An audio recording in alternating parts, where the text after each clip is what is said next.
Natural hair colour కోసం చూస్తున్నారా? అయితే Anoos henna and black expert వాడండి. నమస్తే అమ్మా.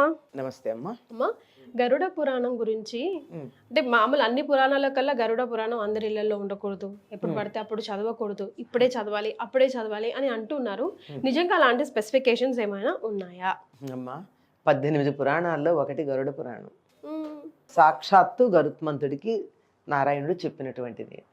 అది ఇప్పుడు అది ఇంట్లో ఉండకూడదని ఎవరు చెప్పారమ్మా? అంటే నేను ఒక గెస్ట్ ని కూడా అడిగాను, నాకు ఒక్కొక్క అధ్యయనం అట్లా చెప్తారా అని చెప్తే, అది ఇంట్లో అసలు చెప్పకూడదమ్మా, మీ ఆఫీస్లో అయితే పర్వాలేదు చెప్తాను కానీ, అండ్ దానికి కూడా ఒక సమయం సందర్భం ఉండాలి, ఎక్కడ పడితే అక్కడ ఎప్పుడు పడితే అప్పుడు చెప్పకూడదు అని అంటేను నాకు ఆ డౌట్ వచ్చింది.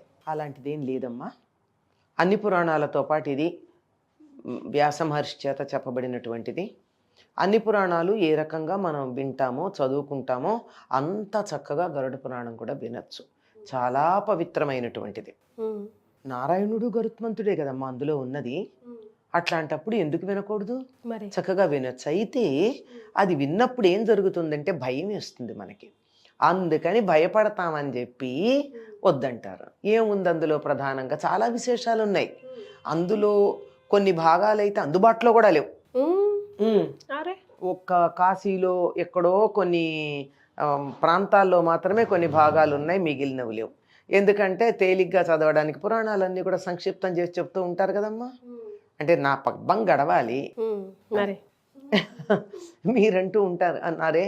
కొన్ని సందర్భాల్లో చదవాలి, ఎవరైనా చనిపోయినప్పుడు చదవాలి, లేదు ఎవరైనా చదవాలి అని అనుకుంటే దేవాలయంలో కానీ లేకపోతే నదీ తీరానికి కానీ వెళ్ళి కూర్చొని చదవాలి అని కూడా చెప్తారు. ఎందుకట్లా? మేబీ ఒక పాజిటివ్ వైబ్స్ రావనేమమ్మా. టెన్షన్, భయం వేస్తుంటది కదా. పాజిటివ్ వైబ్స్ రావడం ఎందుకు వస్తాయి, రాకపోవడం లేదు. కాకపోతే మనలో ఉన్నటువంటి గిల్ట్ బయటకు వస్తుంది, అపరాధ భావన బయటకు వస్తుంది. ఎందుకు అంటే ఏ పనులు చేస్తే ఏ రకమైన శిక్షలు ఉంటాయి అని చెప్తే అవన్నీ నేను చేస్తున్నాను కదా, నేను అటువంటి శిక్ష అనుభవిస్తానేమో అన్న గిల్ట్ వస్తుంది. ఎందుకు మరి తెలుసుకొని అటువంటి పనులు చేయకుండా కూడా ఉండొచ్చు కదా. అదే కదా, అది అంత ఆలోచన ఉంటే అందరూ కీర్తిలాగా అటువంటి పనులు చేయకూడదని ఆలోచనకు వస్తారు. కాదే, మరి నేను చేయలేకుండా ఉండలేను. ఇప్పుడు మద్యపానం నాకు అలవాటు ఉంది, మానలేను. కానీ మద్యపానం చేస్తే ఏమేం ఫలితాలు వస్తాయో గరుడ పురాణంలో ఉంది. అది వింటే నాకు భయం వేస్తుంది, అందువల్ల నేను విన్నాను. తప్పించుకుపోయే పద్ధతి, తప్పుకునేటటువంటి పద్ధతి, పారిపోయే పద్ధతి, పిరికి వాళ్ళ పద్ధతి. ఈ పిరికితనంతో భయపడతారమ్మా. అంతకన్నా ఏమీ లేదు. ముందర శరీరం వదిలిన తర్వాత ఏం జరుగుతుంది, ఒక జీవి ఏమవుతాడు, ఎలా వెడతాడు, ఆ వెళ్ళేటప్పుడు ఉండేటటువంటి దారులేమిటి, వాటిల్లో ఉండే ఇబ్బందులేమిటి, ఇవన్నీ చెప్తుంటే బాబోయ్ చావంటే ఇంత భయంకరమా అని భయం వేస్తుంది. ముందే భయం, ముందరే భయం వేస్తుంది. అందుకని వద్దంటారు. అలా కాక హాయిగా వెళ్ళే వాళ్ళు ఎలా పెడతారో కూడా ఉంది. అంత దాకా వెళ్ళే ఓపికేది మన దగ్గర. ఎందుకంటే ఒకవేళ అది విన్నా నాకు అవకాశం లేదు, ఎందుకంటే నేను దానికి తగినట్టు ప్రవర్తించలేదు కదా. నా ప్రవర్తన బట్టి నాకు అది అవకాశం లేదు, నాకు ఇంకోటే ఉంది అవకాశం. అది ఎలా ఉంటుందో అనేటప్పటికల్లా బాధ వచ్చేస్తుంది. అందువల్ల వినడానికి మనస్కరించదు. అందుకని ఏం చేస్తారంటే, ఇది ఎలాగో ఏడుపులు పెడబొబ్బలు ఇవన్నీ ఉంటాయి కదా, అటువంటి సందర్భంలో ఎవరైనా చనిపోతే అక్కడ గరుడ పురాణం చదవండి అని చెప్తారు.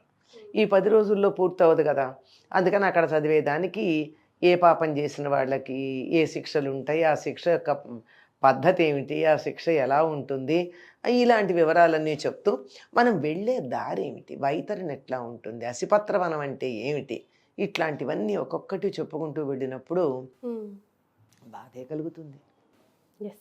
అమ్మో ఇందులో నాకేమొస్తుందో తెలియకుండా పోతే ఎలా వస్తుందో అనుకుంటాం.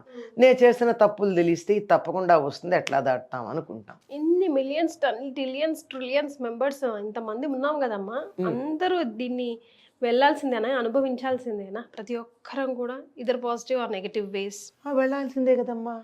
ఇక్కడి నుంచి వెళ్ళాక ఎక్కడికి వెడతాం, ఎక్కడికొక్కడికి వెళ్ళాలిగా. ఇప్పుడు పాత చీర పడేసాం, పాత పడిపోయిందని కొత్త చీర కట్టుకుంటాం కదా. మరి ఈ లోపల పాత చీరలన్నీ పడేసిన తర్వాత కొత్త చీరలు తెచ్చుకొని కట్టుకునే లోపల అంటే బట్టలు లేకుండా ఉండం కానీ తెచ్చుకుంటామా? మరి మరి ఈ ప్రాసెస్ లేకుండా ఎట్లా? వెళ్ళాలి, కొనుక్కోవాలి, తెచ్చుకోవాలి, అవసరమే కదా. అవసరమే. మరి ఈ ఒక శరీరం వదిలాక మరొక శరీరం పొందడానికి మధ్యలో ఏం జరుగుతుంది? అసలు ముందు శరీరం వదిలిన తర్వాత జీవుడు ఎక్కడికి వెళ్తాడో తెలియాలి. ఆ తెలియడంలో ఎక్కడికి వెడతాడో తెలియదు గనక భయపడిపోయి చావంటే భయపడతారు. అందులో ఇవి మనం చేసినటువంటి పనుల ఫలితాలు ఎలా ఉంటాయన్న తెలుసుకునేటప్పటికీ ఇంకా భయపడతారు. చిత్రం ఏమిటంటే నరకం స్వర్గం వేరే లేవు, రెండూ ఒకటే. రెండూ ఒకటే. అయితే నీ బతికున్నప్పుడు నువ్వు చేసినటువంటి మంచి పనులు ఏవైతే ఉంటాయో ఆ కారణంగా నీ మనసు బాగుంటుంది గనక అది ఏ స్వర్గంలాగా కనపడుతుంది. బతికున్నప్పుడల్లా చెడ్డ పనులు చేస్తూ చెడు గురించి ఆలోచిస్తే అది ఏ నరకంలాగా కనపడుతుంది. పెద్ద తేడా లేదు. Which is the best thing అమ్మా. ఇప్పుడు అందరం స్వర్గానికి వెళ్ళాలనుకుంటాం కాబట్టి బ్రతుకున్నప్పుడు చేయాల్సిన ది బెస్ట్ పనులు అంటే ఏం చెప్తారు? అమ్మ, వీలైనంత వరకు ఎవరిని బాధ పెట్టకుండా ఉండాలమ్మా. అవకాశం ఉంటే సహాయం చేయాలంతే. పరోపకారాయ పుణ్యం పాపాయ పరపీడనం. దానికి ముందు అష్టాదశ పురాణ సారం శ్లోకార్థైన ప్రవక్ష్యామి అని చెప్పాడు వ్యాస భగవానుడు. శ్లోకంలో చెప్తున్నానమ్మా 18 పురాణాల సారం అన్నాడు ఆయన. ఇతరులకు ఉపకారం చేస్తే పుణ్యం, అపకారం చేస్తే పాపం, అంతే, సింపుల్. పుట్టినప్పటి నుంచి మళ్ళీ కట్టే కాలేదాకా ఈ రెండింటి గురించే అసలు జీవితం అంటే. బట్ మన పోరాటాలు మాత్రం అన్యదా. ఈ రెండింటి గురించే అంటే మనం మన సుఖం గురించి ఆలోచించుకుంటూ పాపమో పుణ్యమో చేస్తున్నాం. వాటి గురించి పోరాడట్లా.